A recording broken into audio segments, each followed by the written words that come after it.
steam. He had his back turned to Hellerman. He hadn't heard him approaching. "Damn it!" the guy yelled, pulling back his hand in pain. Whatever he'd touched on the engine was way too hot, as if the steam weren't a giveaway. "You okay?" asked Hellerman. The guy turned with a look of surprise to see he wasn't alone. "Oh, yeah," he said. "Yeah, I'm fine, thanks. Wish I could say the same for this piece of shit van, though." "Overheated, huh?" "I think the coolant line has a leak. This water should at least get me through my route," the guy said, pointing to a bottle of Poland Spring perched on top of the grill. He smiled. "Unless, of course, you're a mechanic." "No, just a humble doctor," said Hellerman. "Oh yeah, what kind?" "Neurologist." "A brain doctor, huh? I've never met one of those before." The guy poured some water on the radiator cap to cool it down before giving it a second go. "My name's Eddie," he said. "Stephen." Hellerman shook Eddie's hand and watched as he emptied the Poland Spring into the radiator. He looked pretty young, 30-ish. Good shape, too. Hellerman, as an MD and a running fanatic, tended to notice such things. Any time he first met someone, they were immediately classified as either fit or unfit. Eddie was fit. "Yeah, that ought to do it," said Eddie, rescrewing the radiator cap. Meanwhile, Hellerman glanced at the side of the white van. There was no logo, no marking of any kind.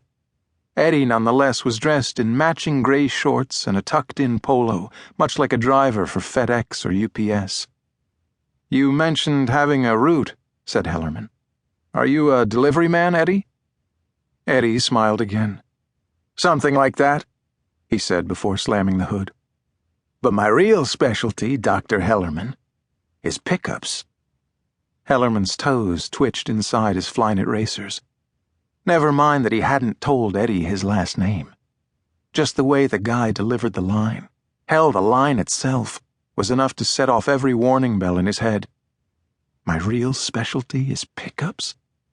That could only mean one thing, thought Hellerman. He was the package. The sound he heard next only confirmed it.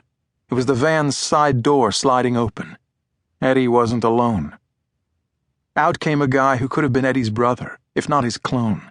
Same age, just as fit. The one major difference? The gun he was holding. "You know," said the guy, aiming at Hellerman's chest, "one of the first things you learn in field training is that the only habit you should have is to have no habits. You never eat lunch at the same restaurant. You don't have a favorite park bench. And for the love of stupidity, you never jog every day at the same time along the same route. But of course, you're not actually a field agent, Dr. Hellerman, are you? You're just a civilian recruit." He motioned to the van. "Get in." It took Hellerman all of 1 second to consider his options. There weren't any. None, at least, that didn't end with his taking a bullet. So into the windowless van he went. It was empty in the back, save now for him. "Where are we going?" he asked. "That depends," said the one with the gun. "Can you keep a secret?" He let go with a loud laugh that immediately became the most annoying and terrifying noise Hellerman had ever heard in his life. Even after the sliding door was closed in his face, he could still hear it loud and clear. Until... Pop! Pop! Pop! It sounded like firecrackers, but Hellerman knew that wasn't what it was. Those were definitely gunshots, 3 of them. What the hell? 3. The one with the gun wasn't the only one with a gun.